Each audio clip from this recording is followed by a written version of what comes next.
Hey everyone, this is Nick with August Sun Productions. In this tutorial, I'm going to go over some of the basics of Adobe Premiere Pro 2023. Let's open the application.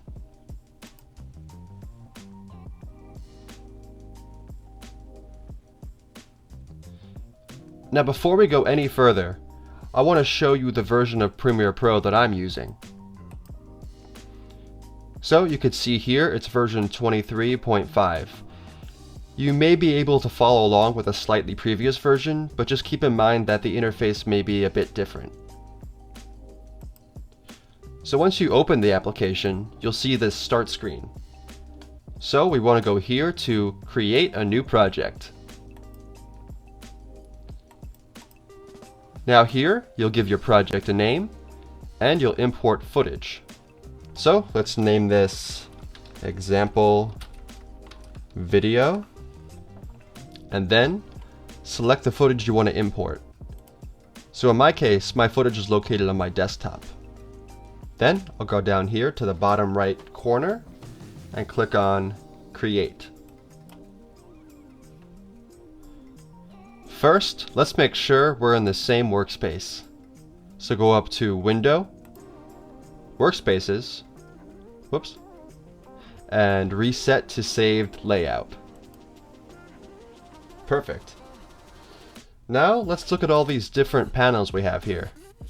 So this one is the project panel, and you can see by this blue highlight that it is the active panel. So this is where your footage will be located. Now let's go up to the source monitor. The source monitor is where you can play back the clips you have in your project panel. You could even set in and out points before you drag the clip onto your timeline, but we'll go over that later. Here we have the program monitor. Now the program monitor will play back the clips you've assembled in your timeline. Now the timeline panel is where you will assemble all these clips, audio, music, etc. all together to form a sequence. Okay, let's jump back into the project panel. Let's press the tilde key to make it full screen. So here I have some footage from my recent short film, Life of a Modern Seer. So by default, we're in list view. So list view basically means that all you see here is the project name, and then some metadata about it. So we have frame rate, aspect ratio, and some other information. So if we go down here to this icon, we can now go into icon view. So let's click that. Now icon view is a bit different. We could see a thumbnail of each clip, the name, and if we hover our mouse over the clip, we could actually go through its content. Now let's go to freeform view. So click on this icon down here. Now here is a bit different. It looks kind of like icon view, except that you could actually rearrange your clips the way you like them. So let's say you wanted to pre-visualize how you were going to edit a scene in a timeline. So you would say, I want this clip here instead of that clip.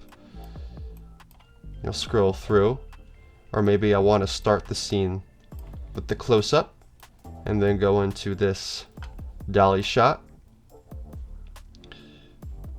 And so basically you're making for yourself your own storyboard before you actually edit your scene, which I find is pretty cool. Alright, let's go back into list view. So as you can see here, I have a few clips, but they aren't really organized. So to organize them, I can make a bin. Bins are essentially folders you put your files into.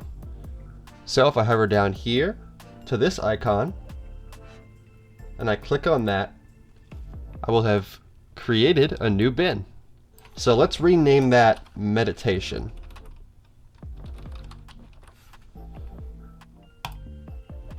And then I'll select this clip, go down here, shift select this clip, and select all the clips where my character is meditating. And now you can press this button to close it out. So I'll make a new bin, Call this one Tai Chi. And then drag these two clips into the Tai Chi bin. Then I'll say walk. Shift select. Drag it into this bin. So let's say I wanted to rename a bin. So instead of walk, I want it to be walk in. So I'll right click, go to rename, and now I could say walk in. Perfect. Now our clips are neat and organized. Let's press the tilde key to go back into our full workspace. Now let's make a sequence. So I'm going to go to this folder and drop it down. And I'm going to use this clip. So let's double click on this icon. And we have our clip in the source monitor. So let's drag our playhead and go through the clip to see where we want to start it. So I want to start about there. So what I'm going to do is I'm going to press the I key on my keyboard. And now I've just created an endpoint. Now let's press spacebar to play.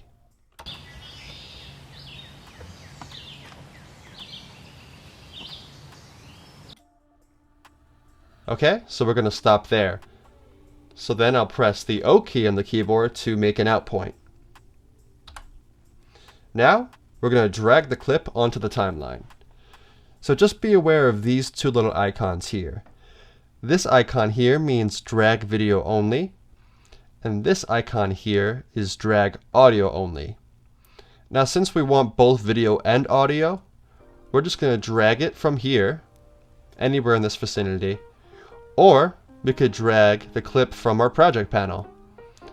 So let's just go here in the source monitor again, drag it, and drop it. Perfect, now we've made our first sequence. Let me direct your attention back to the project panel. So this icon here indicates that it's a sequence. And if we go to the clip we imported into the timeline, we'll see it has the same exact name as the sequence. Now this is because the first clip you import into a sequence, the sequence will then adopt the features of that clip. So, for instance, meditation 3, and if you look here, let's scroll a bit back on the project panel, we can see they have the same exact frame rate. Let's rename our sequence. So, indicated by the sequence icon here, as opposed to the clip icon up here, we'll click on the sequence. Then I'll right click, rename, and I'll call this opening scene.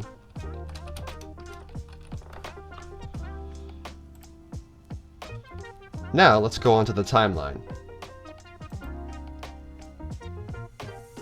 So on the timeline we have the playhead, which is this blue marker right here.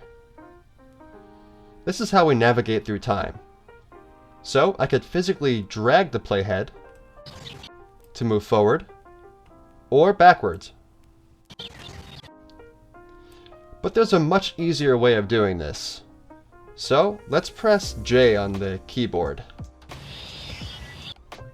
Now you can see we've gone back in time. Press L on the keyboard. And we've gone forward in time. And then I'll go J again. K pauses the scene. And then double tap J. And you go back in time much faster. Double tap L. And you speed forward in time. This way of navigating through the timeline makes editing much more efficient. It may seem like a small detail, but trust me, once it becomes a habit, your editing will flow way more smoothly. Let's add some more clips to our sequence. Okay, so I'm going to go here to this audio track and press mute track. Now let's go to the beginning and let's play through it.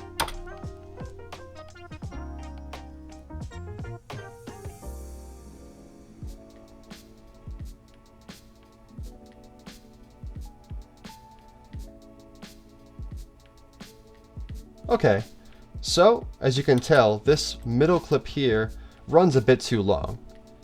So let me direct your attention to the toolbar.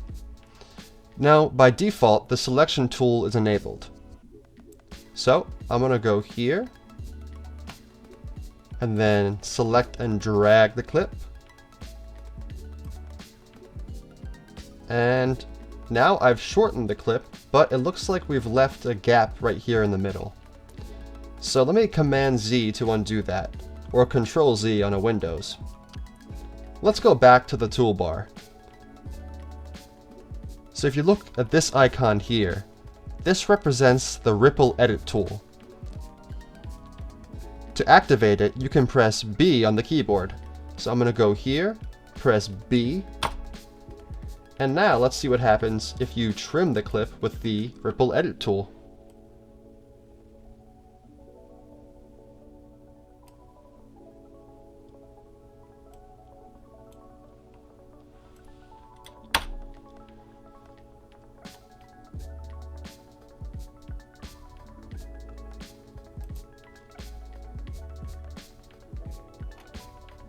Perfect!